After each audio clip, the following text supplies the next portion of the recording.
A decorated Marine sniper walked into a convenience store for coffee, only to find himself face down on the pavement in handcuffs. But when the highest-ranking general in the state heard what happened, he cleared his entire schedule. What he did next left the entire courtroom in stunned silence. Before we continue, don't forget to subscribe to the channel, like the video and comment on where you're watching from. Let's get started. Staff Sergeant Marcus Jackson's hands wouldn't stop shaking. Not from fear. He'd faced Taliban snipers in Helmand province without flinching. Not from anger, though that simmered beneath the surface like magma. No. His hands trembled because of what they represented. 13 years of disciplined service, 4 tours of duty, and 78 confirmed kills in defense of his country. Hands that had steadied a rifle in winds that could bend trees now trembled because Officer Peter Dunham had deemed them dangerous enough to cuff behind his back, in front of his neighbors, in front of his son.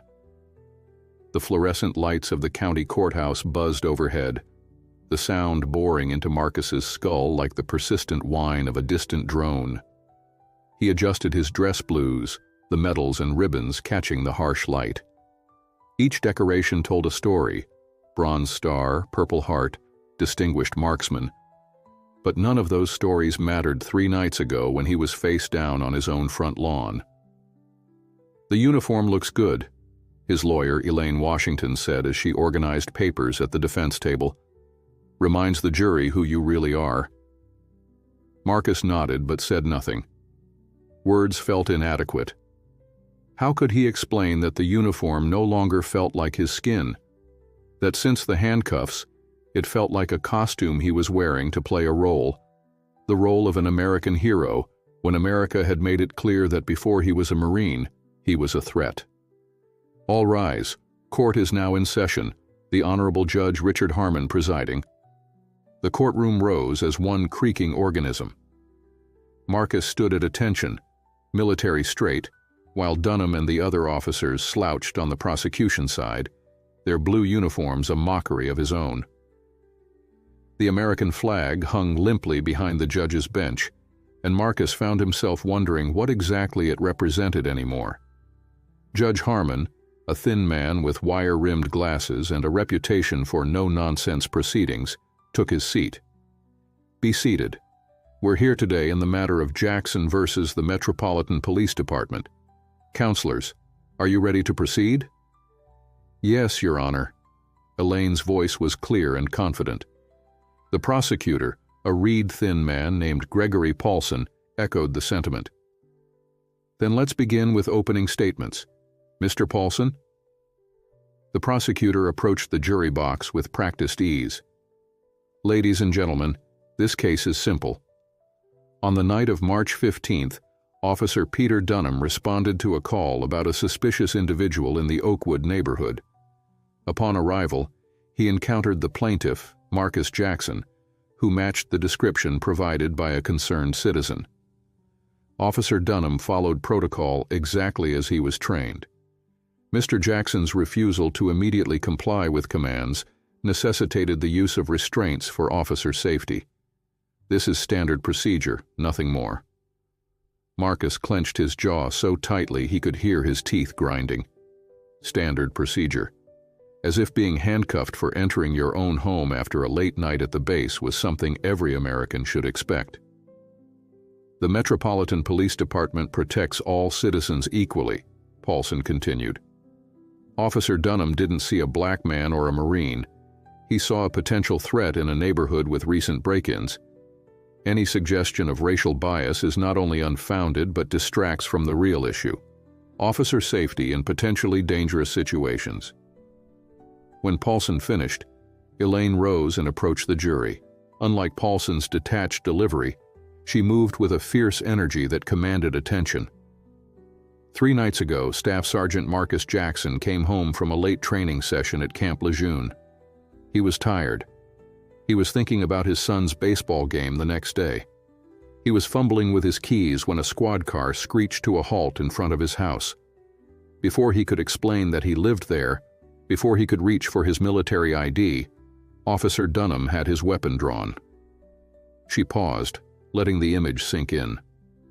Staff Sergeant Jackson has survived firefights in Afghanistan, where split-second decisions meant life or death. He knows about threat assessment. He did everything right that night. He moved slowly. He spoke clearly. He explained he was a resident. He identified himself as an active-duty Marine. And still, he ended up face down on his own lawn, handcuffed, while his 12-year-old son watched from the window. Marcus felt a hollowness in his chest as he remembered Caleb's face pressed against the glass, eyes wide with confusion and fear. His son had seen him take down targets at 1,000 yards, had proudly shown off pictures of his father in combat gear to his friends. Now he had a new image to share. His father, helpless and humiliated on their own property. The defense will claim this was standard procedure, Elaine continued. But I ask you, would Officer Dunham have followed the same procedure if Marcus Jackson had been a white man in khakis coming home to this same neighborhood? Or would he have taken the time to listen, to check ID, to consider that maybe, just maybe, black men can own homes in Oakwood too? The testimony began with Officer Dunham taking the stand. His account was clinical, emotionless, a report rather than a recollection. I received a call about a suspicious person at approximately 22:47. The description was a male, approximately 6 feet tall, wearing dark clothing, attempting to enter a residence on Maple Street. Upon arrival, I observed the defendant matching that description, appearing to manipulate the door lock. "And did you identify yourself?" Paulson asked. "Yes, sir. I announced myself as police and requested that the subject show his hands and step away from the door." "How did the subject, Mr. Jackson, respond?" "He turned toward me but did not immediately comply with my command to step away from the door. He began speaking rapidly and reaching toward his pocket. Based on my training, this represented a potential threat."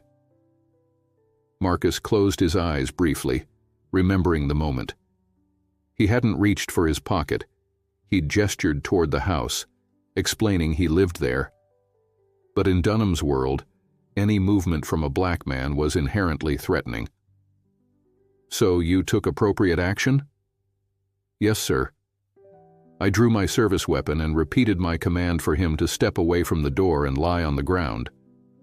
When he continued arguing, I approached and executed a standard takedown, then applied handcuffs until I could verify his identity and intentions." Arguing. As if explaining you live in your own home is arguing. Elaine's cross-examination was surgical. "Officer Dunham, you testified that Mr. Jackson was arguing with you. What exactly did he say?" Dunham shifted in his seat. "He said something about living there." "Something? Can you be more specific?" "He said, 'This is my house. I live here. My son is inside.' That sounds like relevant information rather than an argument, wouldn't you agree?" In the moment, I had to assess, "Yes or no, officer? Was telling you he lived there an argument or relevant information?" "Relevant, but..." "And did you ask to see identification?" "Not immediately. I needed to secure..." "How long was Mr. Jackson in handcuffs before you verified he was indeed the homeowner?" Dunham's jaw tightened. "Approximately 17 minutes. 17 minutes. And at what point did he inform you he was an active-duty Marine?" "Almost immediately, but anyone can claim..." "Yet his military ID was in his wallet, correct? The wallet you didn't ask to see for 17 minutes?"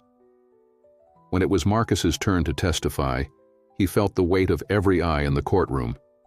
He'd been scrutinized before, through rifle scopes, by commanding officers, during medal ceremonies, but never like this, never with his integrity and humanity in question. "Staff Sergeant Jackson," Elaine began, "please tell the court what happened on the night of March 15th. Marcus squared his shoulders and spoke with the clear precision that had been drilled into him since boot camp. "I was returning home from a night training exercise at approximately 10:50 p.m. I was in civilian clothes, jeans and a black jacket. As I was unlocking my front door, I heard a vehicle approach rapidly. Before I could get my key in the lock, Officer Dunham was approaching with his hand on his weapon, yelling for me to step away from the door. "What did you do?" I did what I've been trained to do in high-stress situations. I moved slowly, kept my hands visible, and communicated clearly. I told him, "Sir, this is my house. I live here. My son is inside." And how did Officer Dunham respond? He drew his weapon and told me to get on the ground. I tried again to explain that there was a misunderstanding, that I was the homeowner, that I was a Marine stationed at Camp Lejeune. He wouldn't listen. When I tried to point toward the house, he yelled that I was resisting and forced me to the ground. "Were you resisting?" "No, ma'am. I was trying to de-escalate the situation. In the Marines, we're trained to minimize force, to communicate, to assess before acting. I was following that training." During cross-examination, Paulson tried to paint Marcus as aggressive, uncooperative. But with each question, the absurdity of the situation became clearer. A decorated sniper who had shown split-second judgment in the most dangerous situations on Earth was being lectured about threat assessment by a man who couldn't recognize a homeowner unlocking his own door. As the first day of testimony ended, Marcus caught sight of a tall figure in dress uniform slipping into the back of the courtroom. Even at a distance, the 4 stars on his shoulders were unmistakable. General Thomas Reynolds, commander of Marine Forces Command, sat ramrod straight in the last row, his weathered face unreadable. Marcus hadn't seen Reynolds since the ceremony where he'd received his Bronze Star. What was the general doing here? The question lingered as Judge Harmon adjourned for the day, the gavel's sharp crack punctuating the uncertainty Marcus felt about what tomorrow would bring. Outside the courthouse, reporters clustered like flies, cameras flashing. Marcus kept his eyes forward, Elaine at his side creating a buffer between him and their shouted questions. The uniform that had once been his armor now felt like a target. But as the sun set over the county courthouse, Marcus Jackson stood straight-backed and resolute, a Marine to the core, even as the country he'd risked everything to defend put him on trial for the crime of coming home. Day 2 of the trial dawned clear and cold. Marcus arrived early, needing the stillness of the empty courtroom to center himself. Each polished wooden bench, each flag and seal of authority that adorned the walls, had once represented something he believed in absolutely. Now they all seemed like props in an elaborate theater, a performance of justice that didn't extend to men who looked like him. "Sergeant Jackson!" The deep voice came from behind him. Marcus turned and immediately straightened. "General Reynolds, sir."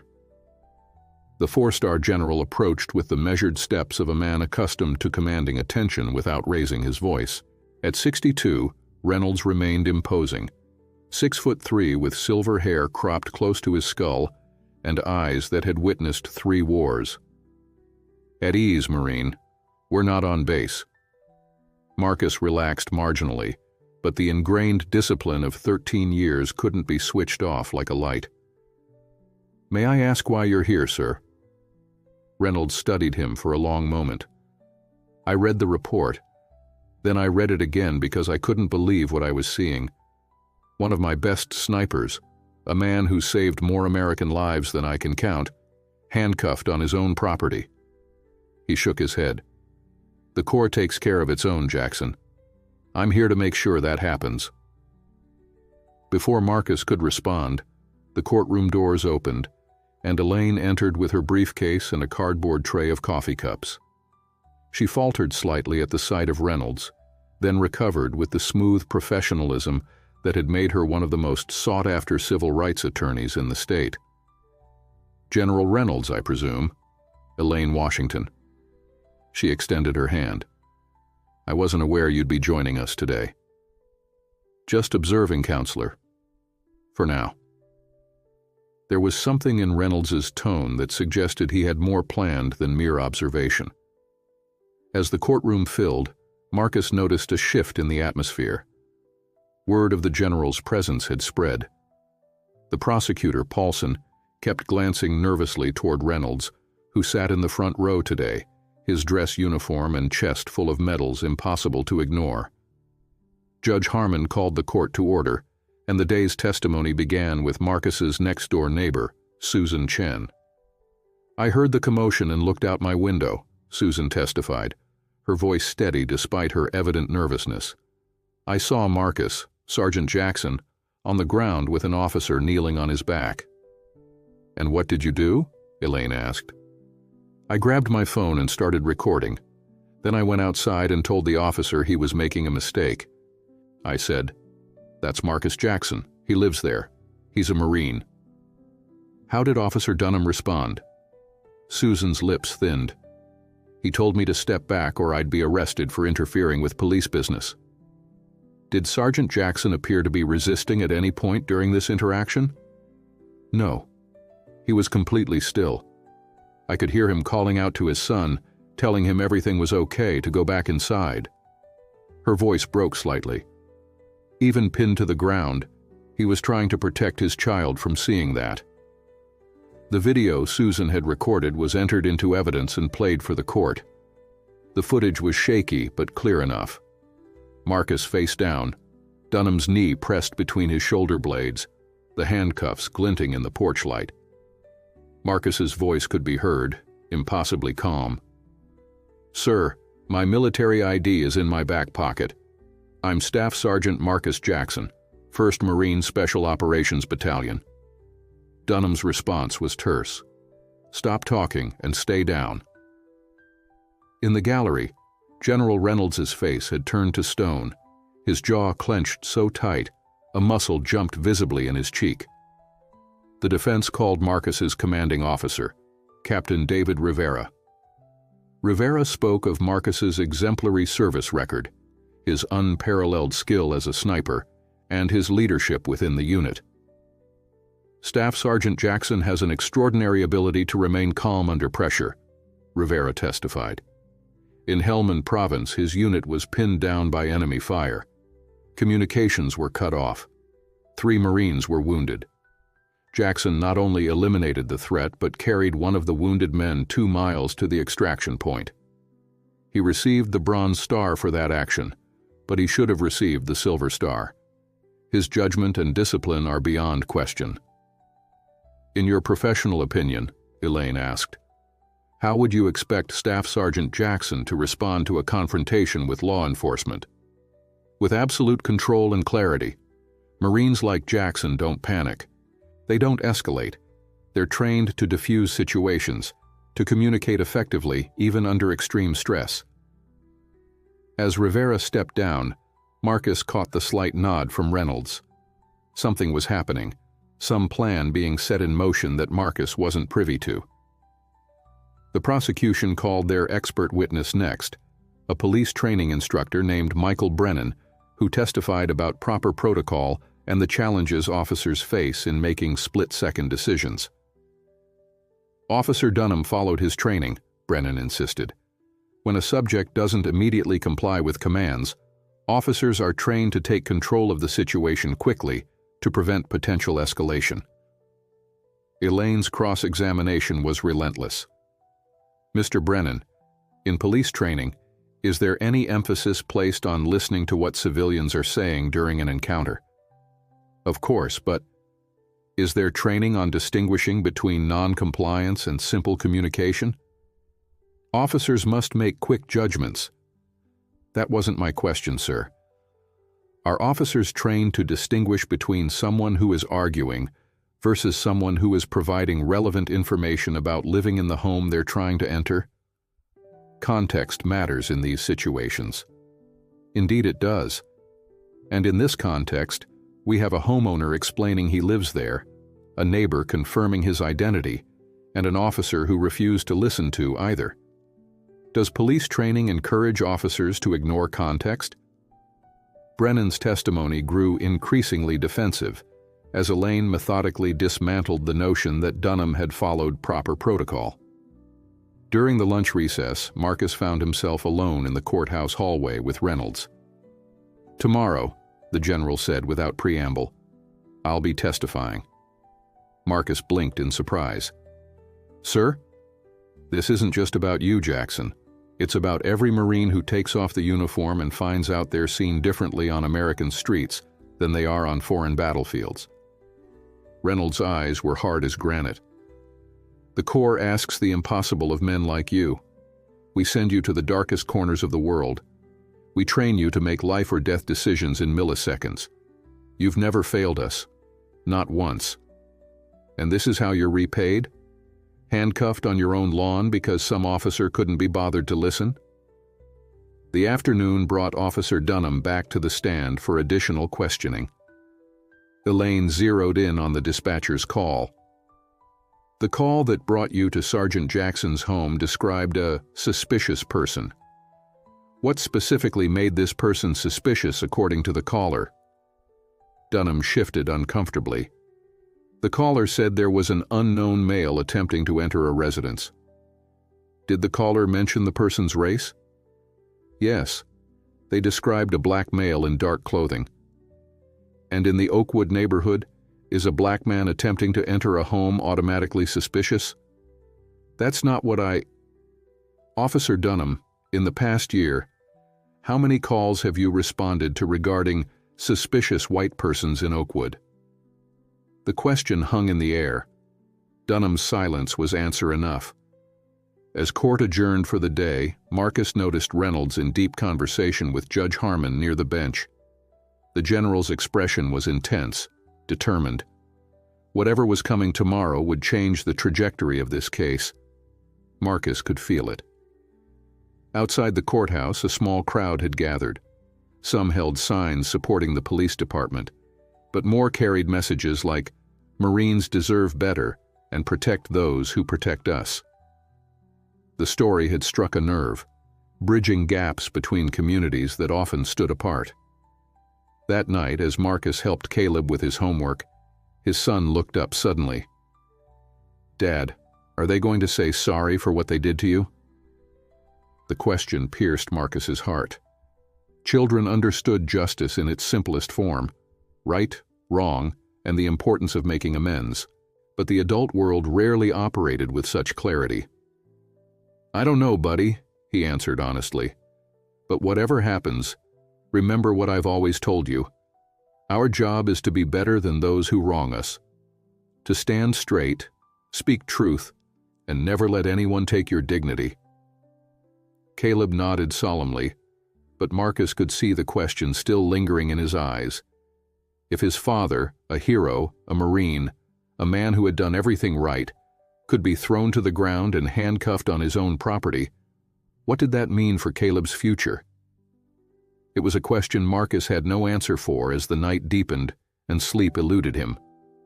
Tomorrow, a 4-star general would take the stand.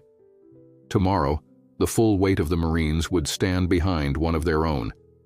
But would it be enough to show his son that America could still deliver the justice it promised to all its citizens, even those whose skin color made them suspicious by default? On the third day of the trial, the courthouse was packed to capacity. Word had spread that General Thomas Reynolds would testify, drawing veterans, active duty military personnel, and media from across the state. The atmosphere crackled with anticipation as Judge Harmon called the court to order. The defense calls General Thomas Reynolds, commander of Marine Forces Command. A hush fell over the courtroom as Reynolds made his way to the witness stand. His presence commanded the space, decades of authority evident in every measured step. Even the judge seemed to sit straighter as Reynolds was sworn in. "General Reynolds," Elaine began, "could you please state your relationship to Staff Sergeant Marcus Jackson?" "Staff Sergeant Jackson has served under my command for the past 7 years. He is one of the most decorated snipers in Marine Corps history and has been instrumental in operations that have saved countless American lives." "And why have you chosen to testify today?" Reynolds leaned slightly forward, his voice resonating through the courtroom. "Because what happened to Staff Sergeant Jackson is not only a miscarriage of justice, it's a disgrace to the uniform I've worn for 40 years. When we send Marines into combat, We promise them that the country they're fighting for will honor their service. That promise was broken the moment Officer Dunham put handcuffs on Staff Sergeant Jackson. From the prosecution table, Paulson shifted uncomfortably. Even Officer Dunham, who had maintained a stoic expression throughout the proceedings, had the decency to look down at his hands. General, in your expert military opinion, how would you assess Staff Sergeant Jackson's response to Officer Dunham that night? Staff Sergeant Jackson responded exactly as his training dictated, with restraint, clear communication, and respect for authority, even when that authority was being abused. In combat situations, Marines like Jackson make life-or-death decisions in milliseconds. They determine whether the figure in their scope is a civilian or an enemy combatant. The consequences of a mistake are catastrophic. Yet Staff Sergeant Jackson has never once made such a mistake. Reynolds turned slightly, his gaze boring into Officer Dunham. The irony is staggering. We trust Jackson with decisions that would paralyze most men, but Officer Dunham couldn't trust him to enter his own home. Objection, Paulson called, half rising. The witness is offering opinions outside his expertise. Your Honor, Reynolds said before the judge could rule, I've spent 4 decades evaluating the judgment, discipline, and character of Marines. If that doesn't qualify me to speak to Staff Sergeant Jackson's conduct, I don't know what would. Judge Harmon nodded. Overruled. Continue, General. The night of the incident, Elaine said, Staff Sergeant Jackson was wearing civilian clothes. In your experience, does a Marine's training and discipline disappear when the uniform comes off? Absolutely not. Being a Marine isn't a costume you put on and take off. It's an identity forged through the most rigorous training on Earth. Staff Sergeant Jackson doesn't stop being a Marine, stop embodying our core values of honor, courage, and commitment, just because he's in jeans instead of camouflage. Reynolds paused, his expression grave. There's something else the court should know. 3 years ago, Staff Sergeant Jackson was part of a classified operation in Syria. His unit was compromised. Despite being wounded, Jackson eliminated 4 enemy combatants and extracted his team without a single American casualty. He received the Navy Cross for that action. The details remain classified, but I can tell you this. The man Officer Dunham threw to the ground and handcuffed has shown more courage, judgment, and restraint under fire than most people will demonstrate in a lifetime. The courtroom was utterly silent, every eye fixed on Reynolds. Even the court reporter had paused, her fingers hovering above her keyboard. General Reynolds, Elaine said quietly, in your 4 decades of service, have you ever appeared as a character witness in a civilian court case? No, ma'am. This is unprecedented. But then, so is handcuffing a decorated Marine on his own property for the crime of coming home after serving his country. During cross-examination, Paulson approached cautiously, like a man aware he was outmatched. General Reynolds, with all due respect to your distinguished service, isn't it true that military training and civilian policing are different disciplines with different protocols? They are, Counselor. Military rules of engagement are typically far more restrictive than those followed by civilian police departments. The response left Paulson momentarily speechless. But surely you understand that Officer Dunham was responding to a call about a suspicious person. I understand that Officer Dunham responded to a call about a black man entering a home in a predominantly white neighborhood. Reynolds cut in, his voice steel. I understand that when Staff Sergeant Jackson identified himself as the homeowner and as a Marine, Officer Dunham chose not to listen. I understand that even when a neighbor confirmed Jackson's identity, Officer Dunham maintained a hold that we wouldn't permit our Marines to use on enemy combatants. Paulson retreated to the prosecution table, visibly shaken. But the most extraordinary moment was yet to come. Your Honor, Reynolds said, addressing Judge Harmon directly, with the court's permission, I have something to say to Staff Sergeant Jackson. The judge, clearly surprised, nodded his assent. Reynolds turned to face Marcus, who sat ramrod straight at the defense table. The general stood, a gesture that brought everyone else in the courtroom to their feet as well, a reflexive response to his authority. Staff Sergeant Jackson, on behalf of the United States Marine Corps, I want to apologize for what happened to you. You have served this country with distinction, honor, and unparalleled courage. You deserved better from the country you've sacrificed so much to protect. Reynolds stepped down from the witness stand and approached Marcus. The bailiff moved as if to intercept him, but Judge Harmon waved him back. The general extended his hand, and Marcus rose to take it. The Corps stands with you, Marine. Always has, always will. The courtroom erupted in applause. Veterans, civilians, even some of the jurors unable to contain their emotion at the unprecedented scene. Judge Harmon banged his gavel for order, but there was something different in his expression now. The wall of judicial impartiality had cracked, revealing a glimmer of the man beneath the robes. When order was finally restored, Judge Harmon called both attorneys to approach the bench. Their conversation was hushed, but the energy in the courtroom had shifted decisively. After several minutes, Paulson returned to the prosecution table and conferred briefly with Officer Dunham, whose face had lost its stoic mask, revealing uncertainty and what might have been shame. Your Honor, Paulson announced, the Metropolitan Police Department would like to request a brief recess to discuss a possible resolution to this matter. Judge Harmon granted the recess, and as the courtroom emptied, Marcus found himself surrounded by a protective circle of Marines who had come to witness the trial. Staff sergeants, gunnery sergeants, lieutenants, all there to support one of their own. Reynolds stood slightly apart, watching with approval. They're going to settle, Elaine said, joining the group. Reynolds's testimony broke them. They know they can't win, not with the jury hearing from a four-star general that the Corps itself stands behind you. Marcus nodded, but his victory felt hollow. No settlement could erase the image seared into his son's mind. No amount of money could restore his faith in the institutions he'd risked his life to defend. What happens after the settlement? He asked quietly. That's up to you, Reynolds said, stepping forward. But I have a proposition, if you're willing to hear it. Outside the courtroom, Officer Dunham stood alone by a window, staring out at the city he'd sworn to protect.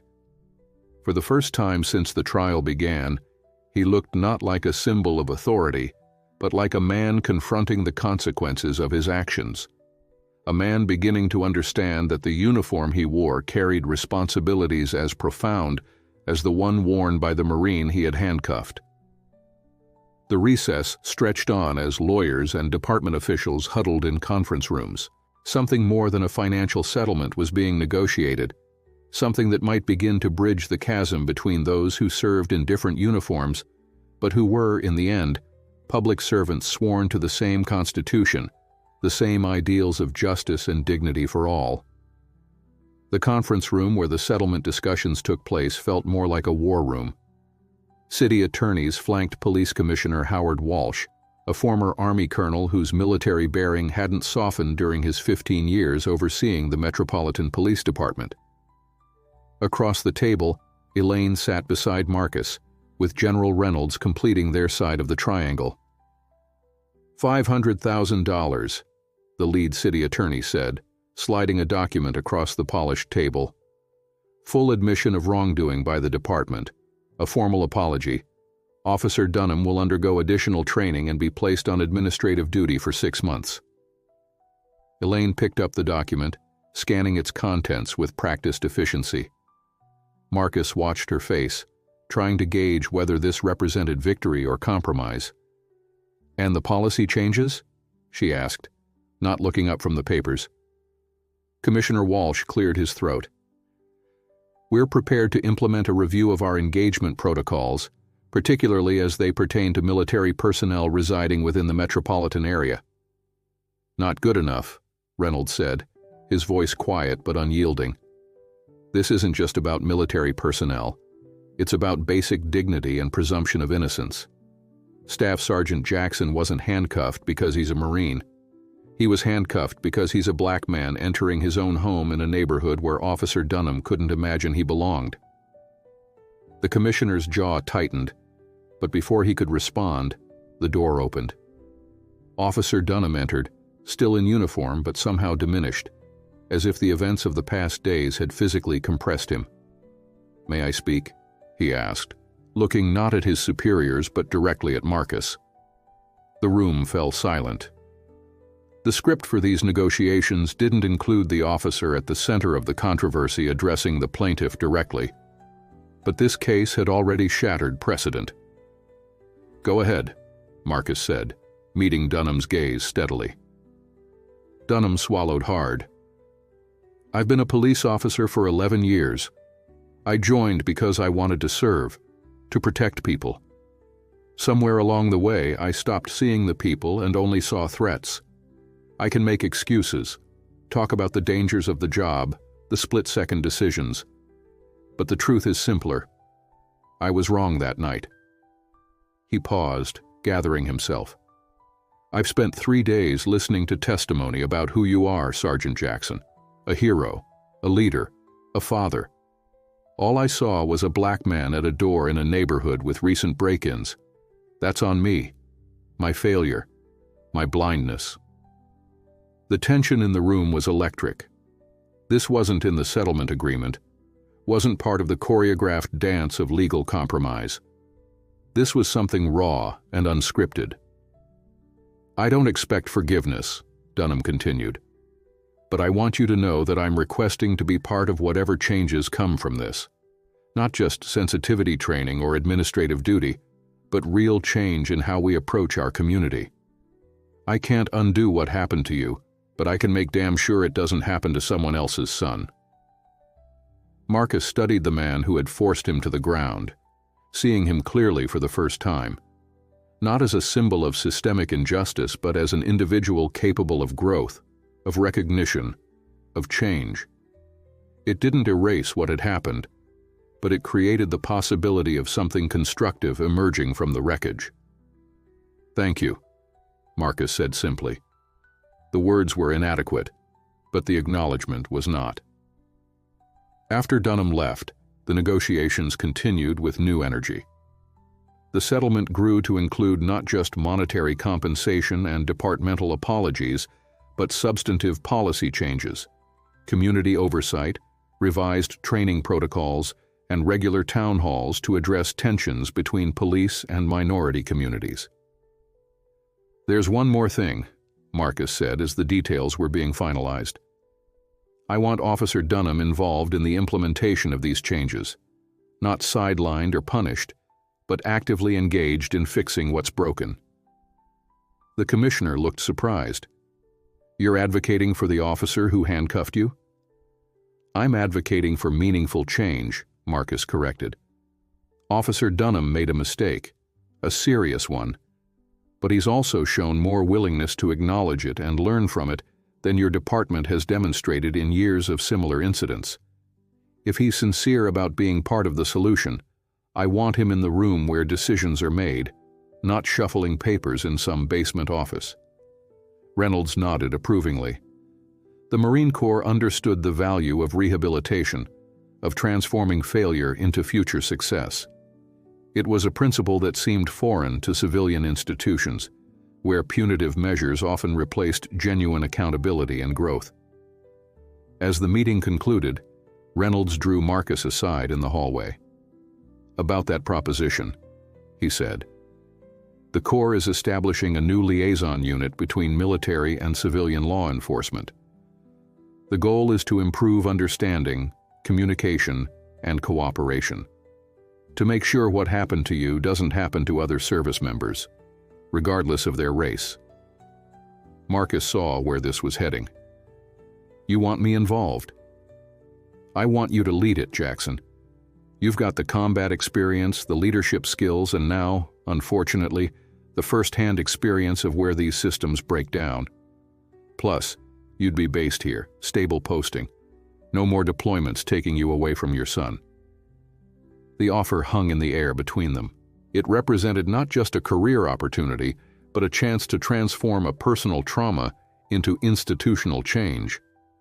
It was also, Marcus realized, a lifeline from the Marines, a way of saying that despite everything, the Corps still believed in him, still valued what he had to offer. "I need to think about it," he said finally.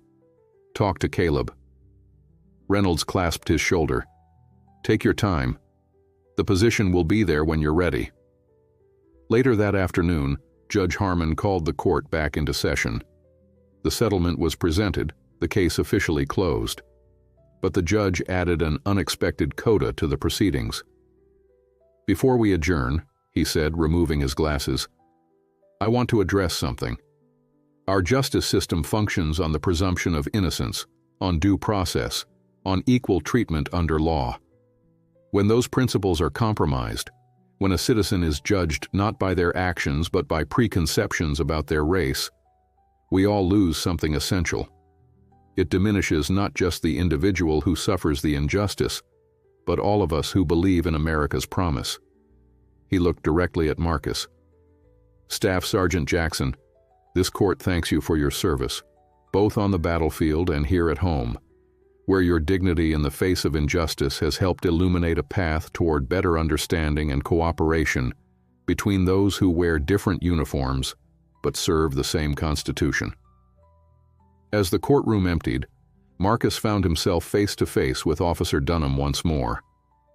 The policeman extended his hand tentatively. "I know a handshake doesn't fix anything," Dunham said, "but I hope it's a start." Marcus accepted the gesture, not out of forgiveness, that would take time, but out of recognition that healing began with acknowledgement, with the courage to face uncomfortable truths.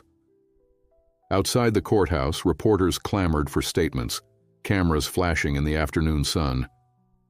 Elaine fielded most of the questions, outlining the settlement terms and policy changes. But one reporter directed a question specifically to Marcus. "Sergeant Jackson, do you believe justice was served today?" Marcus considered the question carefully. "Justice isn't a destination," he said finally. "It's a journey. Today we took a step in the right direction. The real test will be whether we keep walking that path tomorrow and the day after, and all the days that follow." As the press conference concluded, Marcus spotted Caleb waiting by Elaine's car, his school backpack slung over one shoulder. The boy's face lit up when he saw his father, and he ran over, wrapping his arms around Marcus's waist. "Is it over, Dad? Did they say sorry?" Marcus lifted his son, holding him close, breathing in the innocent scent of playground dust and classroom crayons. "Yes to both, buddy. And something even better happened. Some people realized they needed to change, and they're actually trying to do it." Caleb considered this with a child's directness. "Is that Officer Dunham?" he asked, pointing to where the policeman stood speaking with Commissioner Walsh. "Yes." "Are you still mad at him?" "It's complicated," Marcus answered honestly. "I'm still hurt by what he did, but I respect that he's trying to make it right." Caleb nodded, processing this adult complexity with surprising maturity. "That's what you always say, right? It's not about falling down, it's about getting back up." Marcus smiled, a real smile that reached his eyes for the first time in days. "That's right, Caleb. That's exactly right." As they walked toward the car, Marcus glanced back at the courthouse, a building that had witnessed both the best and worst of America's promise. The case was over, but its ripples would continue to spread, changing policies, changing perspectives, perhaps even changing hearts. It wasn't perfect justice, but it was movement in the right direction, and for today, that was enough. 3 weeks after the settlement, Marcus sat on the bleachers watching Caleb's baseball practice. The afternoon sun cast long shadows across the field as children ran bases and fielded grounders with varying degrees of success. The familiar rhythm of the game, the crack of aluminum bats, coaches' encouraging shouts, parents' applause, provided a comforting backdrop to the tumult of Marcus's thoughts. The settlement check had cleared, the formal apology from the Metropolitan Police Department had been delivered, and the press had moved on to newer controversies. But the aftershocks continued to reverberate through Marcus's life. "He's got a good arm," a voice said beside him. Marcus turned to see General Reynolds climbing the bleachers, dressed in civilian clothes, khakis and a polo shirt that somehow still looked like a uniform on his military straight frame. "Sir," Marcus acknowledged, making room on the bench. "Didn't expect to see you here. Thought I'd check in, see how you're doing. And I admit, I'm curious about your decision regarding the liaison position." On the field, Caleb fielded a grounder cleanly and fired it to first base, his throw straight and true. Marcus felt a surge of pride, not just at his son's athletic ability, but at his resilience. Caleb had nightmares for a week after the incident, but he was healing, adapting, showing the same quiet strength that had carried Marcus through combat zones. "I'm still thinking about it," Marcus said. "It's a big change, different kind of service." Reynolds nodded, watching the children play. "You know why I pushed so hard for your case, Jackson? It wasn't just about you. It was about what you represent. There are Marines, Black, Hispanic, Asian, Native American, all over this country who take off their uniforms and suddenly become suspicious in their own neighborhoods. We ask them to die for America if necessary, but we don't ensure they can live freely in it." The words hung in the air, heavy with truth. Marcus had received dozens of messages from other service members since the trial. Men and women who had experienced similar profiling, similar humiliations. Their stories formed a tapestry of painful contradiction, heroes abroad, suspects at home. "The liaison unit could change that," Reynolds continued. "Not overnight, not completely, but it's a start. Training police to recognize military ID, creating protocols for interactions with veterans, especially those with PTSD or combat injuries who might react differently to confrontation. Building bridges instead of walls." Marcus watched as Caleb stepped up to bat, his stance balanced and focused. "When I was his age, my father told me that wearing the uniform would protect me, that America might still have its problems with race, but if I served honorably, I'd be respected." He shook his head. I believed him. Even after everything I've seen overseas, everything I've experienced back home, part of me still wanted to believe him. "Your father wasn't entirely wrong," Reynolds said carefully. "The uniform does mean something. That's why we fought so hard for you. But he wasn't entirely right either. The work isn't finished." Caleb connected with the pitch, sending the ball deep into the outfield. As he rounded the bases, his teammates cheered. Marcus found himself on his feet, applauding, momentarily free from the weight of his decisions. "I'll do it," he said as he sat back down. "Not because I think it will fix everything, but because Caleb deserves to grow up in a world where we're at least trying to make things better." Reynolds extended his hand. "The Corps will be lucky to have you in this role, Jackson. Report to Quantico next Monday for briefing. We'll have you back home by Friday. Permanent station here, just as promised." After the general left, Marcus stayed to watch the remainder of practice. As the children packed up their gear, Coach Williamson approached the bleachers. "Sergeant Jackson, got a minute?" Marcus nodded, recognizing the awkward expression of someone who had something difficult to say. Williamson was a good coach, fair and supportive of all the kids, but he'd been noticeably uncomfortable around Marcus since the incident made local headlines. "I owe you an apology," Williamson said, removing his baseball cap and turning it in his hands. "When I heard what happened to you, my first thought was to wonder what you might have done to provoke it." The admission stung, but Marcus appreciated the honesty. "And now?" "Now I'm ashamed of that thought. It's so easy to believe there must be a reason when these things happen, to think he must have done something. It's easier than facing the alternative, that it could happen to anyone who looks like you, regardless of their service, their character, their actions. Marcus studied the coach's face, seeing genuine remorse. That recognition, that's how change starts. I want you to know, I'm talking to the kids about it. Not in a heavy-handed way, but making sure they understand that what happened to you was wrong, that authorities can make mistakes, that standing up for what's right sometimes means questioning the system. He extended his hand. Anyway, I just wanted you to know that your courage didn't just change the police department, it's changing how some of us see the world. On the drive home, Caleb was unusually quiet, staring out the window at the passing neighborhoods. "Dad," he finally said, "are you going to take that job the general offered?" Marcus glanced at his son, surprised. "You heard about that?" Caleb rolled his eyes. "You were talking loud enough. Plus, I'm not a baby." "No, you're not," Marcus agreed. "Yes, I'm taking the job. It means I'll be home more, no more deployments, but I'll still be serving, just in a different way." Caleb considered this. "Will you be working with that officer? The one who—" He trailed off, unable to finish the sentence. "Officer Dunham?" "Possibly.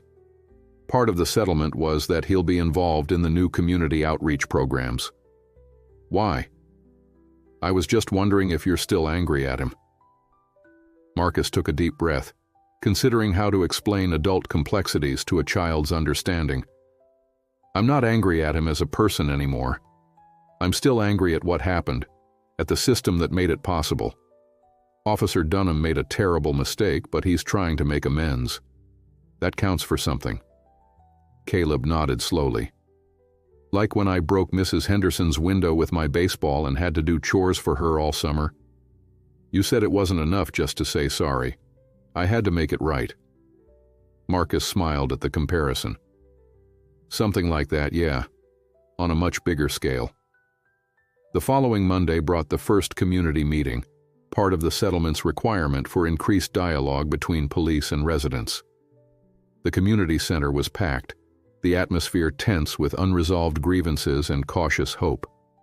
Commissioner Walsh opened the session awkwardly, clearly uncomfortable with this new format. "We're here to listen," he said, sounding like he was reading from a script, "to understand your concerns and work together toward solutions." The community's response was initially skeptical. Years of broken promises and selective enforcement had created deep mistrust. But as residents began sharing their experiences, something shifted. Officers who had come in uniform, defensive and guarded, gradually leaned forward, really listening perhaps for the first time. Marcus attended as an observer, still unsure of his role in this new landscape. He spotted Officer Dunham sitting quietly in the back, not in uniform but present, attentive. Their eyes met briefly across the room, an acknowledgement without words. An elderly woman stood, her voice quavering but determined. "My grandson was stopped 3 times in 1 week driving to his night classes at the community college. 3 times. Each officer said he matched the description of a suspect. The only description that mattered was that he was young and black." A murmur of recognition rippled through the crowd. This wasn't one incident, one misunderstanding. It was a pattern woven into the community's daily experience. To his credit, Commissioner Walsh didn't attempt to defend or explain away the pattern. "That's unacceptable," he said simply. "And I want to know when it happens. We're implementing a new civilian review process, independent of the department, to track these incidents and hold officers accountable." It wasn't a solution, not yet, but it was acknowledgement, a starting point. After the meeting, Marcus found himself standing next to Dunham in the parking lot. The former adversaries regarded each other in the fading evening light. "How'd you think it went?" Dunham asked. "It's a first step," Marcus replied. "The real test will be whether anything changes as a result." Dunham nodded, then hesitated before speaking again. "I heard about your new position with the Marine Corps, the liaison unit. Word travels fast. I think it's good, having someone who understands both sides." Dunham looked away, then back. "I signed up for additional training. Implicit bias, de-escalation, community engagement. I want to be part of the solution, not the problem." Marcus studied the officer, seeing past the badge to the man. Flawed, fallible, but seeking redemption. "Good. The department needs people willing to change from within." As Marcus drove home, the setting sun cast the city in shades of gold and shadow. Nothing had been fully resolved, no miracle solutions had emerged, but spaces for truth had been opened. Conversations had begun. It was, as he had told the reporter, a journey rather than a destination, and for the first time since Officer Dunham's cruiser had screeched to a halt in front of his house, Marcus Jackson felt something like hope taking root alongside the lingering pain, not erasing it, but growing beside it, offering the possibility of transformation. Quantico's sprawling campus gleamed in the morning sun as Marcus made his way toward the newly established Military-Civilian Liaison Division. The familiar Marine Corps environment, the precision of the grounds, the rhythmic cadence of marching platoons in the distance, the crisp salutes exchanged between passing officers, provided an odd comfort after weeks of civilian chaos. Inside the modern glass building that housed the new division, Marcus was greeted by Captain Elena Ramirez, a compact woman with intelligent eyes and a no-nonsense demeanor. "Staff Sergeant Jackson," she said, extending her hand. "Welcome to MCLD. General Reynolds speaks highly of you." "Thank you, Captain," Marcus replied, noting the combat action ribbon among her decorations. "I'm still not entirely clear on the scope of what we're doing here." "You're about to find out." She led him into a conference room where a dozen people, half in Marine uniforms, half in various police department attire, sat around a large table. "Everyone, this is Staff Sergeant Marcus Jackson, who will be heading up our pilot program in Metropolitan City." The Marines nodded respectfully, clearly aware of Marcus's story. The police representatives were more reserved, their expressions ranging from professional neutrality to barely concealed skepticism. "Sergeant Jackson," a heavy-set police lieutenant from Chicago said, "I'm curious why you'd want to work with law enforcement after your experience." The question hung in the air, its bluntness creating an immediate tension. Marcus felt every eye in the room on him, measuring his response. "The same reason I became a Marine lieutenant," he answered evenly. "When you see a system that needs improvement, you have two choices: walk away or work to make it better. I've never been much for walking away." Captain Ramirez seized the moment to transition into her presentation. "That's precisely the perspective this program needs. We're not here to point fingers or assign blame. We're here to build bridges between two groups that share a fundamental mission, protecting Americans, but often operate with different protocols, different training, and different cultures." Over the next 4 days, Marcus immersed himself in the program's objectives. They would develop training modules for police departments on engaging with veterans, especially those with PTSD or combat-related injuries. They would create identification protocols to quickly establish active duty or veteran status during civilian encounters. They would facilitate community forums bringing together military families and local law enforcement. And they would establish peer support networks for veterans navigating civilian systems. "This isn't just about preventing another incident like yours," General Reynolds told him during a private meeting. "It's about leveraging the discipline, leadership, and community-building skills of our veterans to strengthen civilian law enforcement from the inside out." On his last day at Quantico, Marcus participated in a simulation that brought the program's challenges into sharp focus. Role-playing scenarios placed Marines and police officers in tense civilian encounters, forcing them to navigate their different training protocols in real time. In one scenario, Marcus played a combat veteran experiencing a PTSD episode in a public park. A Boston police sergeant, approaching the situation with standard police protocols, escalated the situation almost immediately. When the simulation ended, both men were visibly frustrated. "You didn't respond to verbal commands," the sergeant said defensively. "And you didn't recognize the signs of a trauma response," Marcus countered. "You saw non-compliance. I was demonstrating dissociation, a common symptom of PTSD that makes it physically impossible to process commands the way you expect." Captain Ramirez intervened before the debate heated further. "This is exactly why we need this program. Two highly trained professionals, both committed to public safety, but speaking completely different languages in crisis situations." By week's end, Marcus had a clearer vision of what his role would entail, and the magnitude of the challenge ahead.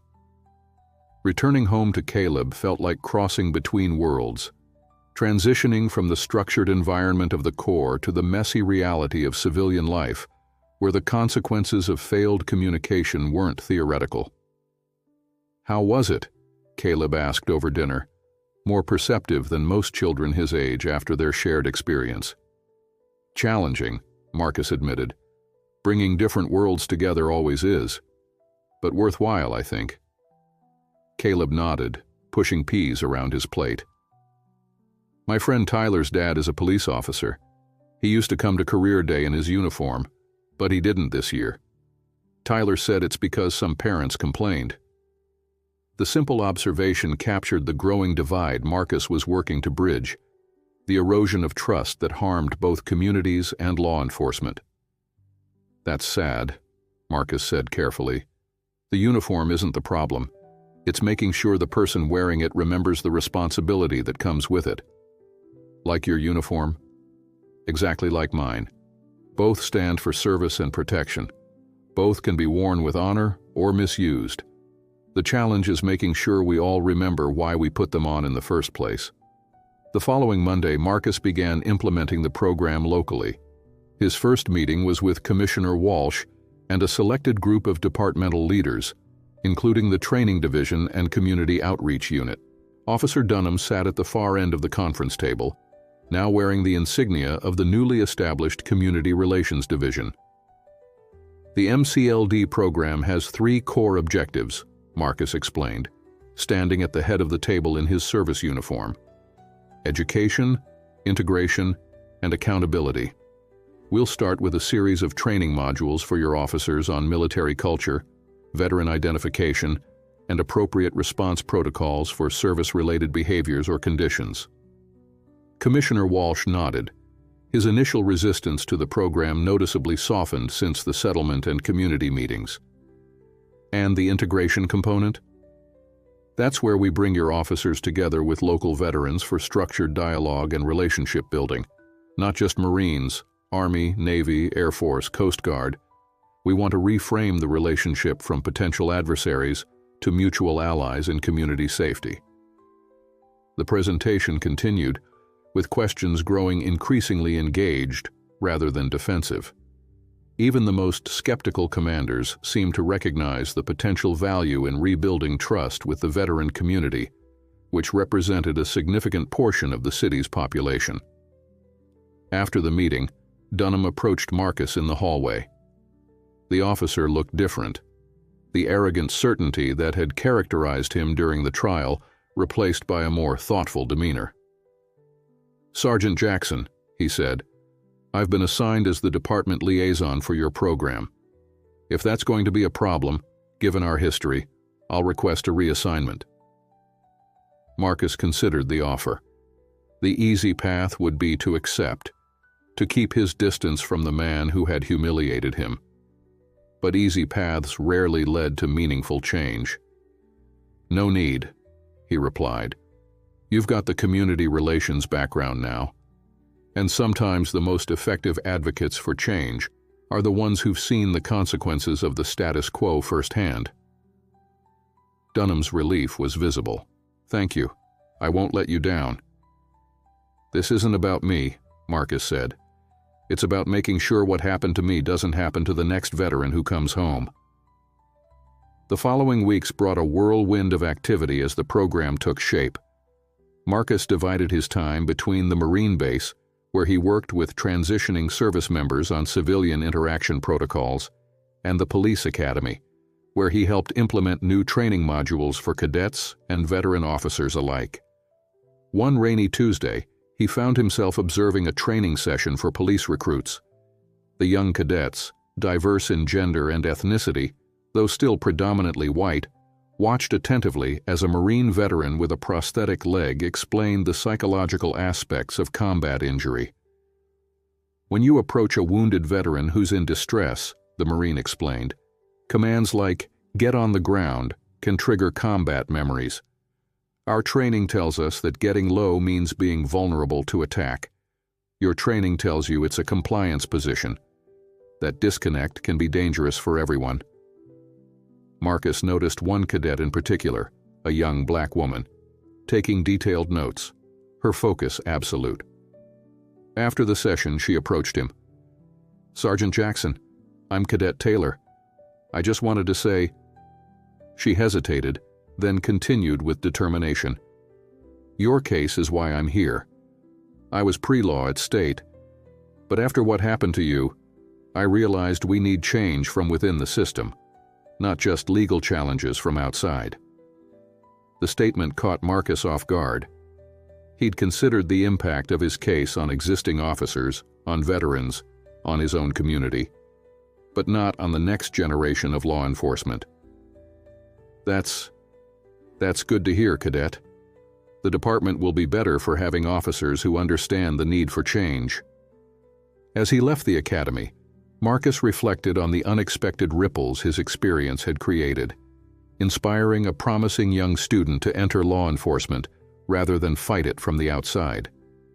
It was a reminder that change came in many forms, often from unexpected directions. That evening, he received a call from General Reynolds. "How's it going, Jackson? Making any headway?" "Slowly, sir. Building bridges takes time, but there's movement, real engagement, not just lip service."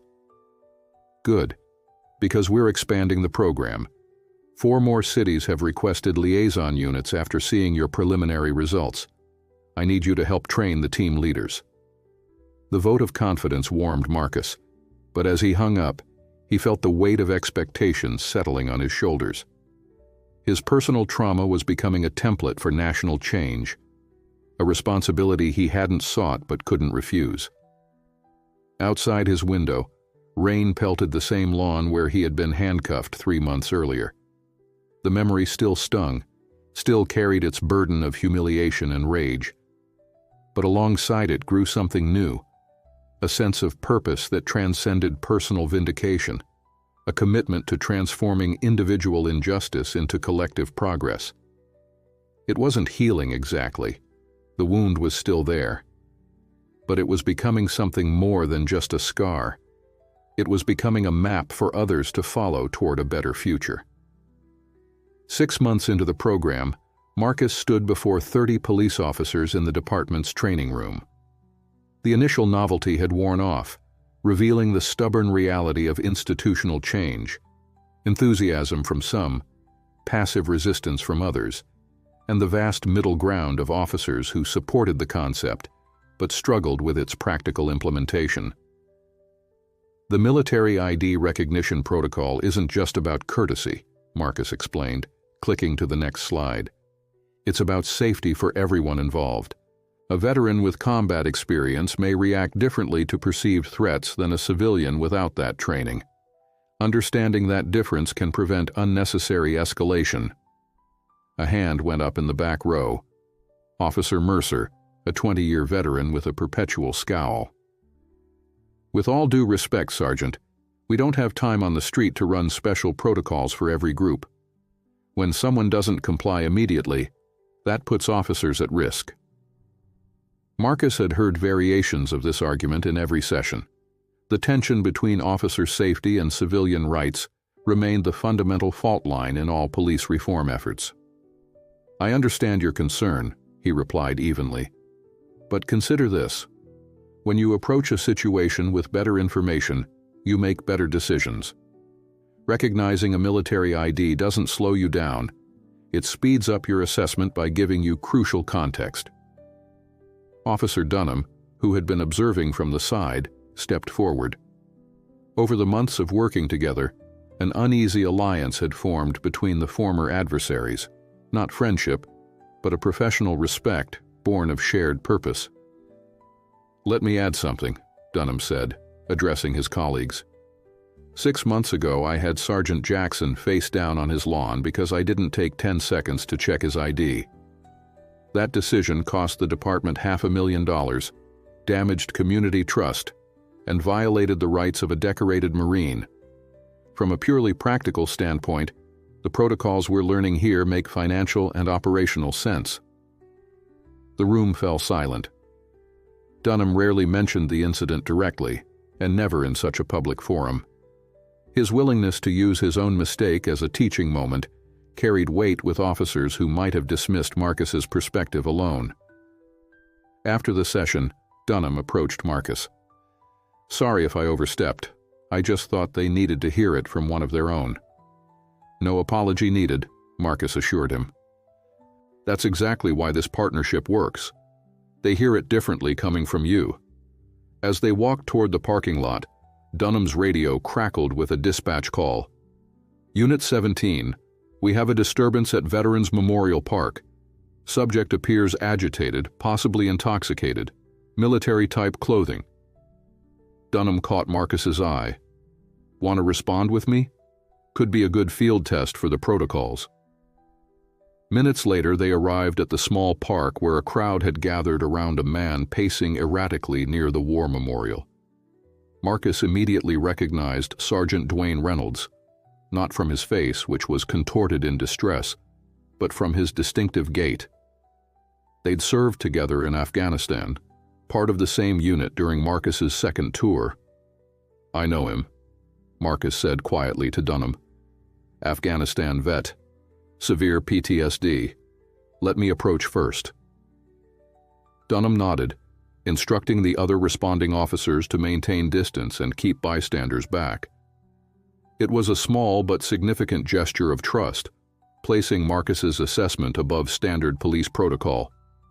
"Dwayne," Marcus called, keeping his voice calm and even.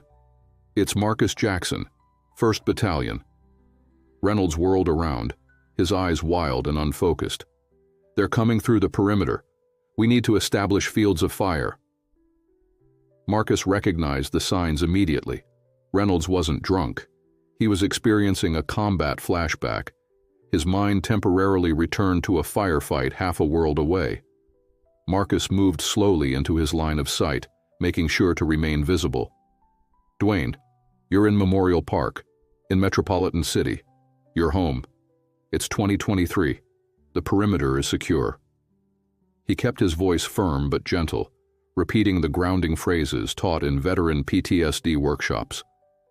For a tense moment, Reynolds seemed poised between worlds, the battlefield of his memory and the reality of the park. Then, gradually, his breathing slowed. Recognition dawned in his eyes. "Jackson?" he said, confusion replacing panic. "What? Where am I?" "You're okay," Marcus assured him, moving closer. "You had an episode. I'm going to walk you over to my friend Officer Dunham, and we're going to get you some help. No handcuffs, no sirens, just help. Okay?" The contrast to how this situation might have unfolded just months earlier wasn't lost on anyone present. Instead of shouted commands, drawn weapons, and a traumatized veteran in handcuffs, Reynolds was gently escorted to Dunham's cruiser, which would transport him to the VA hospital rather than a jail cell. As they helped Reynolds into the car, he gripped Marcus's arm. "They don't understand what it's like in our heads, man. The things we can't unsee." "I know," Marcus said quietly, "but we're working on it. We're building bridges."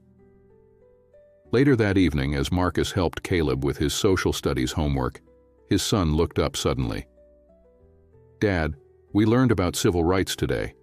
about people who changed things when they were treated unfairly.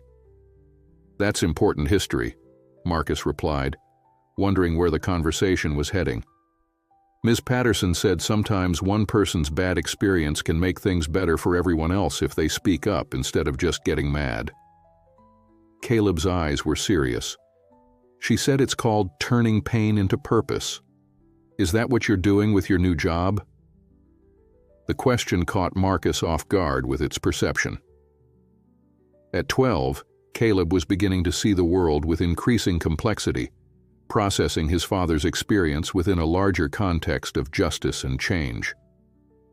I guess I am, Marcus admitted. I wish what happened hadn't happened. But since it did, I want something good to come from it. Caleb nodded, satisfied with the answer. Tyler's dad came back to career day. He talked about his job differently this time. Not just about catching bad guys, but about helping people and keeping everyone safe, even when they're scared or confused. Another ripple effect, Marcus thought. Another small change radiating outward from that night on his lawn. The following week brought the quarterly community forum, another requirement of the settlement that had evolved into something more meaningful than obligatory meetings. The community center was filled beyond capacity, with residents from across the city engaged in facilitated discussions with police representatives about neighborhood concerns, enforcement priorities, and trust-building initiatives. Marcus observed from the back, taking note of the changing dynamics. Where the first forums had been characterized by recrimination and defensiveness, these discussions now showed signs of genuine dialogue, difficult and sometimes heated, but increasingly productive. Commissioner Walsh approached, looking both exhausted and energized by the proceedings. Your military-civilian liaison program is making a difference, Jackson. That incident with Sergeant Reynolds last week? Before your training, that would have ended very differently. It's a start, Marcus acknowledged, but we have a long way to go. Always will, Walsh agreed, but for the first time in my 30 years on the force, I feel like we're moving in the right direction. He hesitated, then added, My son's deployed in Iraq right now. Marine Corps, like you. Knowing there are people like you making sure he'll be treated with dignity when he comes home, it matters. The personal connection surprised Marcus. He'd always viewed Walsh as a symbol of institutional resistance rather than a father with his own concerns and vulnerabilities. The reminder of their shared humanity, across ranks, races, and uniform colors, was both humbling and hopeful. As the forum concluded, Marcus noticed Officer Dunham deep in conversation with an elderly black man he recognized as Mr. Coleman, a respected community elder who had been particularly vocal about police practices at earlier meetings. Their discussion appeared serious but respectful, neither combative nor performative. Progress, a voice said beside him. Elaine Washington, his attorney from the trial, had been attending the forums as a community observer. Not perfect, not complete, but real. How do you measure success in something like this? Marcus asked. There's no finish line, no clear victory. Elaine considered the question. Maybe that's the point. Justice isn't a destination, it's a practice, something you have to recommit to every day, in every interaction. Later that night, as Marcus drove home through the city streets, he passed the spot where Dwayne Reynolds had been caught between past and present, between battlefield trauma and civilian reality. In that same space, a different kind of transition had occurred. Law enforcement protocols shifting from automatic escalation to informed response, from seeing a threat to recognizing a wounded warrior.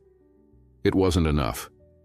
It would never be enough as long as any citizen faced unequal treatment under law. But it was movement. Painful, halting movement toward a more perfect union. As he turned onto his street, Marcus noticed a patrol car making its routine rounds. The officer inside raised a hand in acknowledgement, not the wary surveillance of before, but a gesture between community guardians with different uniforms, but shared purpose. Marcus returned the gesture, feeling the weight of both what had been lost and what might yet be gained in the long journey toward justice. The one-year anniversary of the incident arrived with little fanfare, but weighty significance. Marcus awoke that morning with the memory pressing against his consciousness. The screeching tires, the shouted commands, the cold metal of handcuffs against his wrists. Time had dulled the sharp edges of humiliation, but the core of the experience remained intact, a permanent marker in his life's timeline, before and after. He found Caleb already awake, sitting at the kitchen table with a bowl of cereal, scrolling through something on his tablet. "Morning, buddy," Marcus said, pouring himself coffee. "Morning." Caleb glanced up, then back down, hesitant.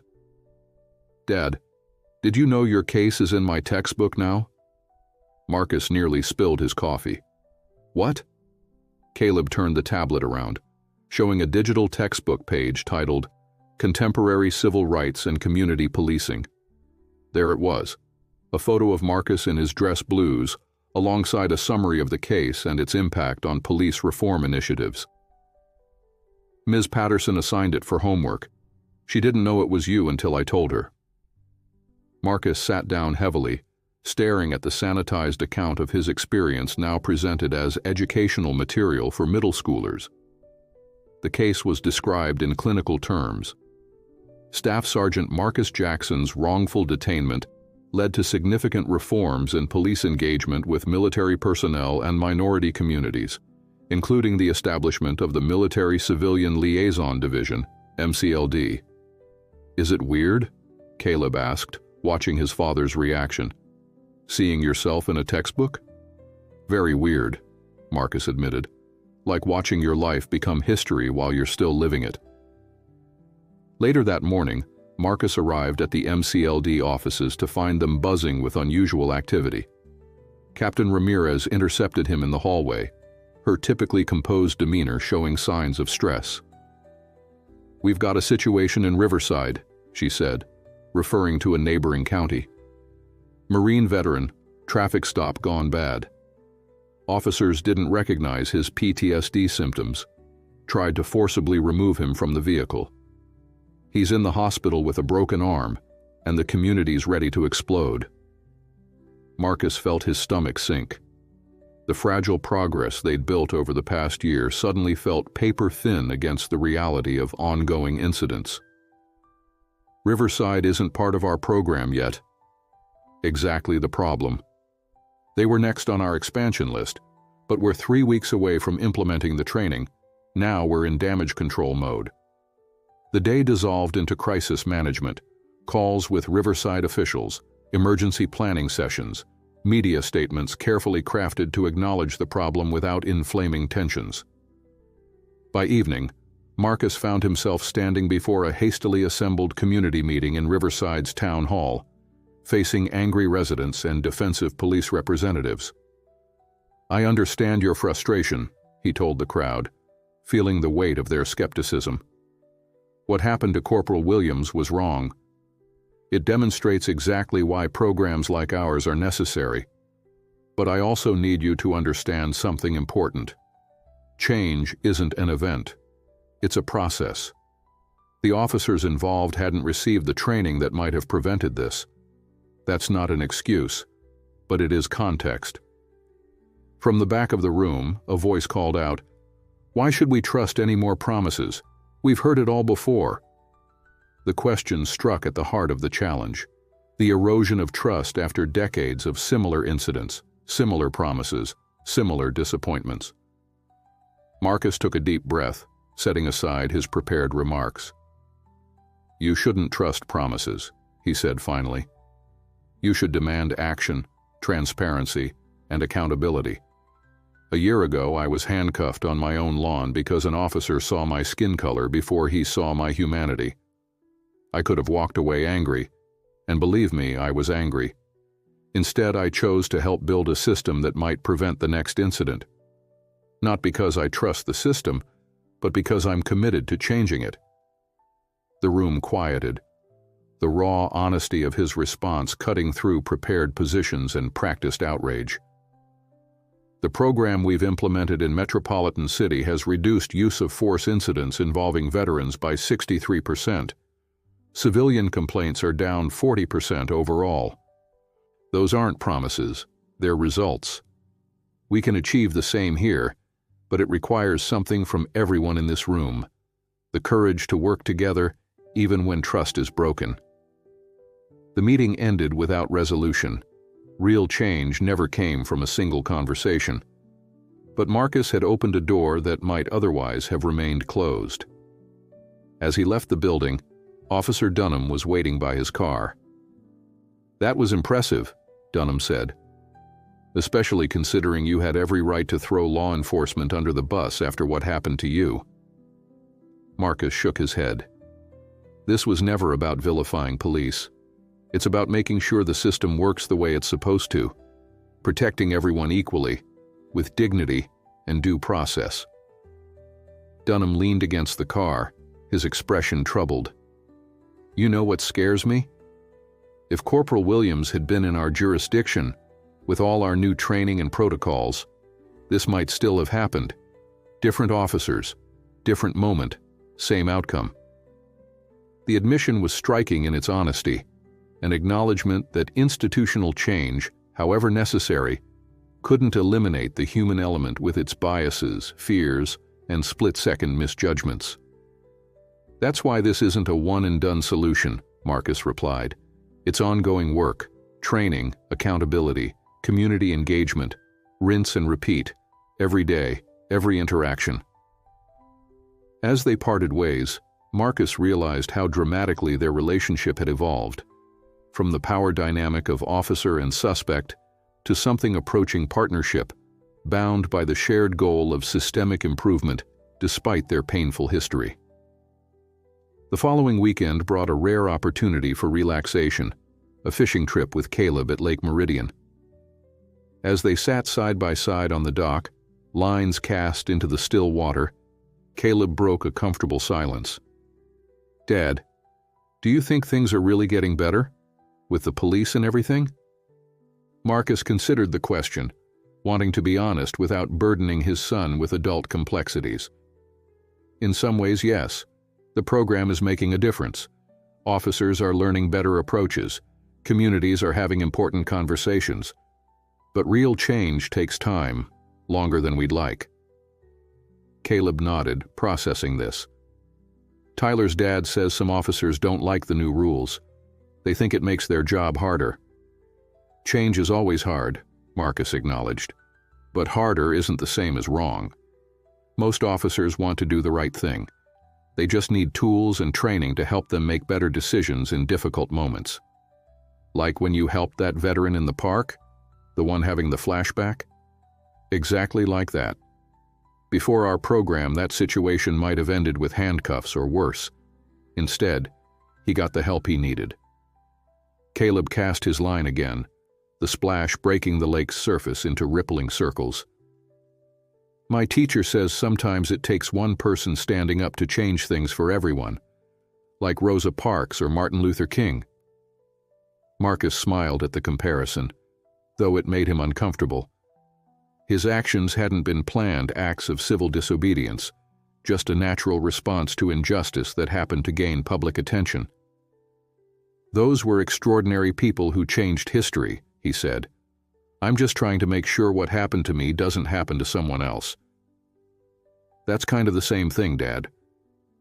Before Marcus could respond, his phone buzzed with a text from General Reynolds. "Need you at Quantico Monday. Congressional hearing on police-military relations. You're testifying." The fishing forgotten, Marcus stared at the message. Congressional testimony would elevate the program and his personal story to the national stage. It was an opportunity to influence policy beyond local jurisdictions, to potentially shape legislation that could standardize reforms across the country.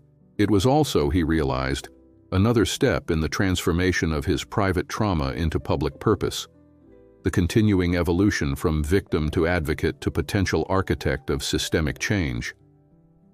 As the sun began to set over Lake Meridian, casting long shadows across the water, Marcus watched his son reel in their first catch of the day. Caleb's face lit with triumph as he lifted the wriggling fish, turning to his father for approval. In that ordinary moment of joy, Marcus found renewed clarity about the stakes of his work. This wasn't about policies or programs or even justice in the abstract. It was about building a world where his son, and all children, could grow up expecting fair treatment from those sworn to protect them, regardless of the color of their skin or the neighborhood they called home. 1 year after handcuffs had bound his wrists on his own lawn, Marcus Jackson was no longer defined by what had been done to him, but by what he was doing in response, turning personal pain into collective progress, one interaction, one policy, one changed mind at a time. The mahogany paneling of the congressional hearing room gleamed under the harsh lights, cameras positioned strategically to capture every moment of testimony. Marcus sat at the witness table, microphone before him, water glass untouched.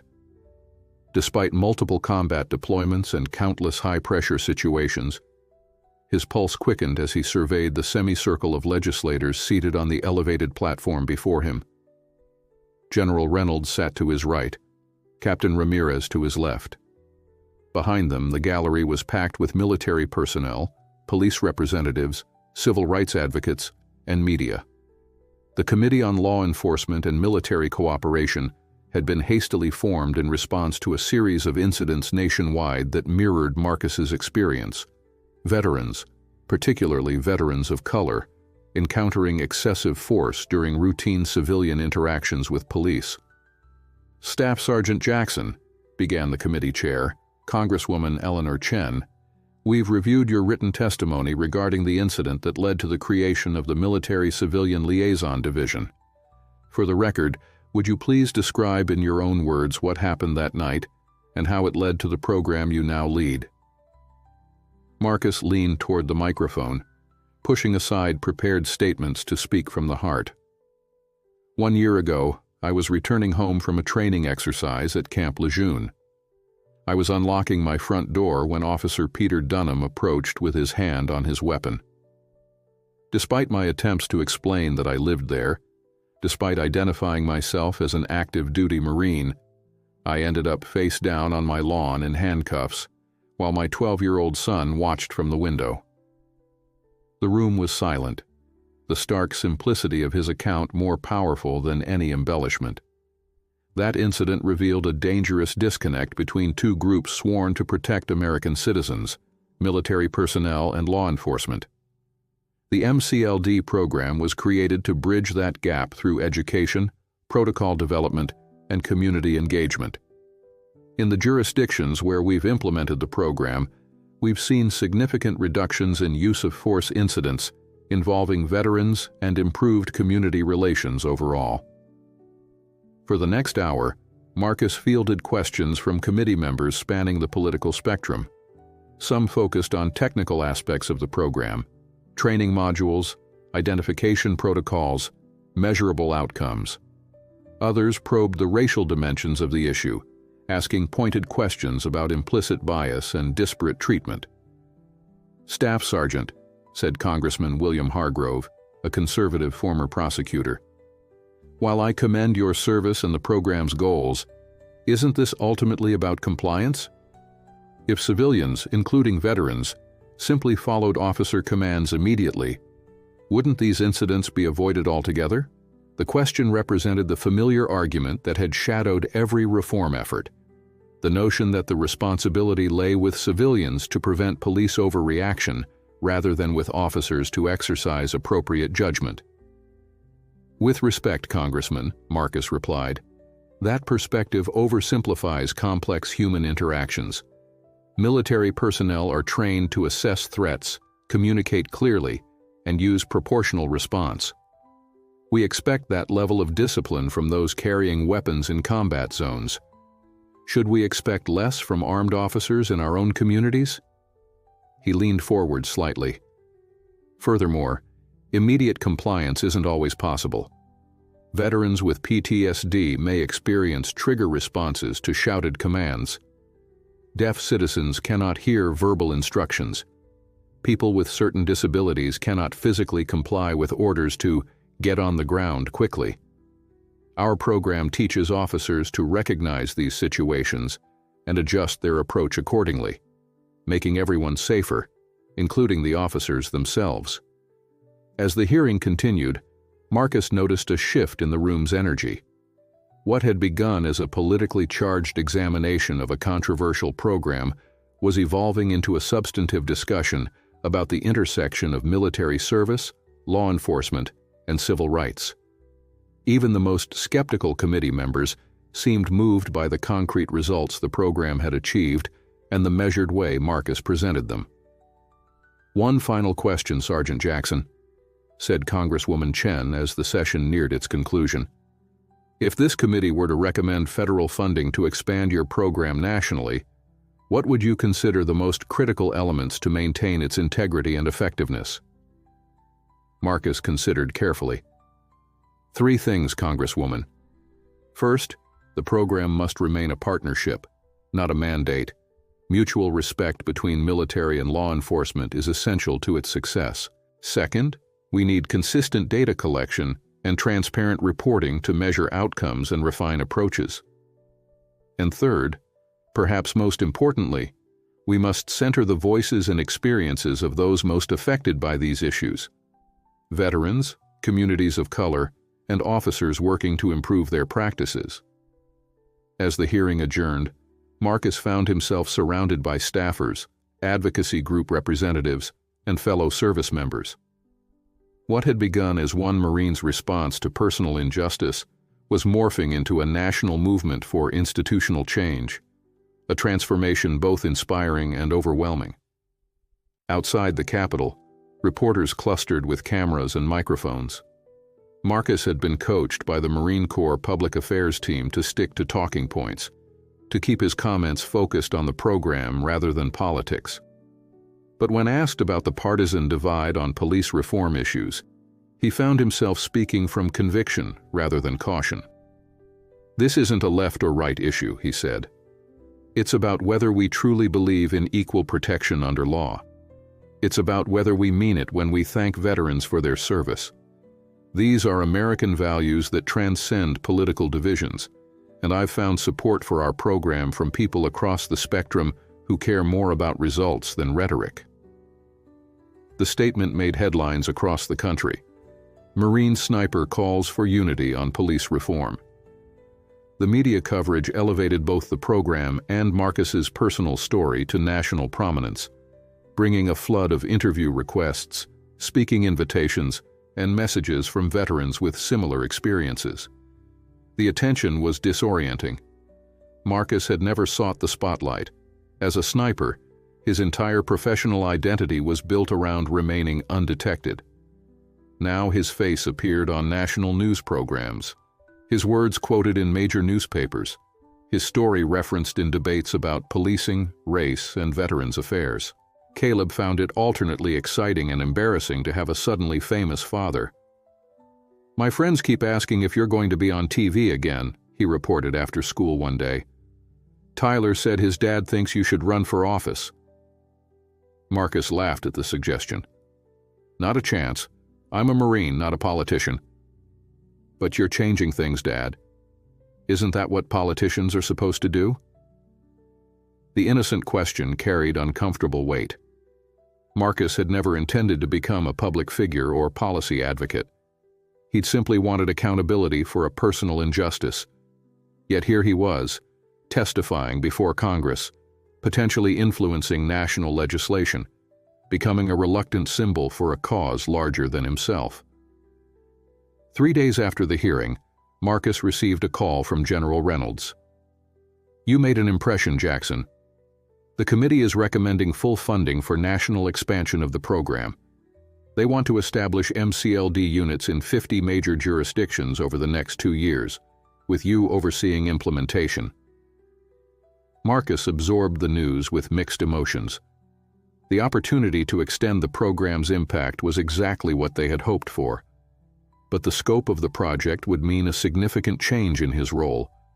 Less direct community work, more administration and national coordination. "That's excellent news, sir," he said carefully. "But I'm not sure I'm the right person to lead something of that scale. I'm most effective in the field, working directly with officers and communities. This is bigger than any one jurisdiction now, Jackson. The program needs your voice, your story, your credibility. You've become the face of this initiative, like it or not." After the call, Marcus drove to the one place where he could always find clarity, Camp Lejeune's sniper training facility. Though his role with MCLD kept him mostly on administrative duty now, he still maintained his qualifications and occasionally instructed advanced classes. The familiar weight of the rifle, the meditative focus of lining up a shot, the discipline of controlling breath and heartbeat, these grounded him in his core identity as a Marine. As he packed up his gear, Master Sergeant Williams approached. "Saw you on C-SPAN, Jackson. Never thought I'd see a snake-eater in a suit testifying before Congress." Marcus smiled ruefully. "Wasn't exactly in my career plan." Williams studied him for a moment. "You know what makes a great sniper? It's not just marksmanship or fieldcraft. It's knowing which shot to take, understanding when the risk and exposure are worth the mission objective." He clapped Marcus on the shoulder. "Looks to me like you're still choosing your shots carefully, just on a different battlefield." The observation stayed with Marcus as he drove home through the gathering dusk. His current mission wasn't one he had volunteered for, but it was one that had found him nonetheless. And like any mission, it came with both purpose and cost. The weight of others' expectations, the pressure of public scrutiny, the knowledge that failure would impact countless lives beyond his own. Yet as the lights of his neighborhood came into view, the same streets where he had once been handcuffed for the crime of coming home, Marcus felt a certainty solidifying within him. This wasn't the path he would have chosen, but it was the path that could transform a single injustice into a catalyst for systemic change. And that made it a mission worth accepting, whatever personal cost it might entail. 2 years after his congressional testimony, Marcus stood at the podium in the White House Rose Garden, the weight of the moment settling on his shoulders. Behind him sat rows of distinguished guests, military leaders, police chiefs, civil rights advocates, and legislators who had supported the Military-Civilian Liaison Division's national expansion. Before him, the president waited to sign the Veterans Equal Protection Act, legislation that would codify MCLD protocols into federal law and provide permanent funding for the program in all 50 states. "When I was handcuffed on my own lawn 3 years ago," Marcus began, "I never imagined that moment would lead to this one. I was angry, humiliated, and disillusioned with the country I had risked my life to defend. But sometimes our deepest wounds become our most powerful purpose." From the front row, 14-year-old Caleb watched his father with unmistakable pride. He had grown taller, his features maturing into a young man's, but his eyes still held the same sensitivity that had witnessed his father's humiliation and subsequent transformation. The Veterans Equal Protection Act isn't just about preventing misunderstandings between police and military personnel, Marcus continued. It's about the fundamental promise of equal justice under law. It's about ensuring that the constitutional rights we defend overseas are equally protected here at home, for everyone, regardless of uniform, background, or skin color. His gaze swept the audience, finding familiar faces among the crowd. General Reynolds, now retired but still a forceful advocate for the program. Captain Ramirez, who had helped build the program from concept to national model. Elaine Washington, whose legal expertise had shaped the legislation's accountability provisions. And surprisingly, Officer Peter Dunham, seated near the back, their shared history having evolved into an unlikely alliance for reform. This legislation represents what's possible when we choose engagement over abandonment, accountability over denial, and progress over perfection. The MCLD program has now been implemented in over 100 jurisdictions nationwide. Use of force incidents involving veterans have decreased by 57% in those areas. Civilian complaints have dropped by 42% overall. Lives have been saved. Dignity has been preserved. Trust has begun to be rebuilt. As Marcus concluded his remarks and the President stepped forward to sign the bill, he felt a sense of completion that had eluded him throughout the whirlwind of the past 3 years. This moment represented not victory, the work would never be truly finished, but vindication of the choice he had made to channel personal pain into systemic change. After the ceremony, amid the congratulations and photo opportunities, Marcus found a quiet moment with Dunham. The officer had been promoted to lieutenant, now heading his department's Community Engagement Division and serving as a regional trainer for the MCLD program. The tension that had characterized their early interactions had gradually yielded to professional respect, though neither man pretended the past could be erased entirely. "Congratulations, Jackson," Dunham said, extending his hand. "You've accomplished something remarkable here." "We have," Marcus corrected, accepting the handshake. "This doesn't work without people on both sides committed to doing better." Dunham nodded, his expression thoughtful. "You know, I've trained hundreds of officers in the MCLD protocols now. I always start by telling them about that night on your lawn. Not as a cautionary tale, but as a reminder that our worst mistakes can become catalysts for our most important work." The words captured the strange alchemy of their journey, how an act of injustice had been transformed, not erased, but repurposed, into a foundation for change. As the crowd dispersed, Marcus found himself alone with Caleb and General Reynolds in the White House gardens. The retired general regarded the teenage boy with approval. "Your father has changed the relationship between two American institutions that were long overdue for reconciliation," Reynolds told Caleb. "That's a legacy to be proud of." Caleb, more perceptive than most adults gave him credit for, looked between the two men. "Dad says it's not finished, though, that it's just a good start." Reynolds smiled. "He's right. The best leaders know that progress isn't a destination, it's a continuous journey. Speaking of which," he turned to Marcus, "have you made your decision?" The question referenced the choice that had occupied Marcus's thoughts for months. With the legislation signed and the program permanently established, his secondment to MCLD would soon end. He could return to regular Marine duties, possibly with a promotion to gunnery sergeant. Or he could accept the offer to head the newly established Office of Veteran and Community Rights within the Justice Department, overseeing the program's civilian implementation alongside other civil rights initiatives. "I have," Marcus said, glancing at Caleb. They had discussed the options extensively, weighing the impact on their family against the importance of the work. "I'm accepting the Justice Department position. The program needs continuity, and I can serve more effectively there than returning to regular Marine duties." Reynolds nodded, having anticipated the decision. "The Corps will miss you, but your impact will be greater in this new role. Sometimes the most important service happens without a uniform." Later that evening, Marcus and Caleb walked along the National Mall, the monuments illuminated against the night sky. Their path took them to the Vietnam Veterans Memorial, its black granite surface reflecting their images as they moved along its length. "Dad," Caleb said, breaking a comfortable silence, "remember when you got handcuffed? When I asked if they would say sorry?" "I remember," Marcus replied, surprised by the reference to a moment that seemed both recent and distant. "I was thinking about that today. They didn't just say sorry. They changed the whole system because of what happened to you." Caleb looked up at the stars visible between the city's buildings.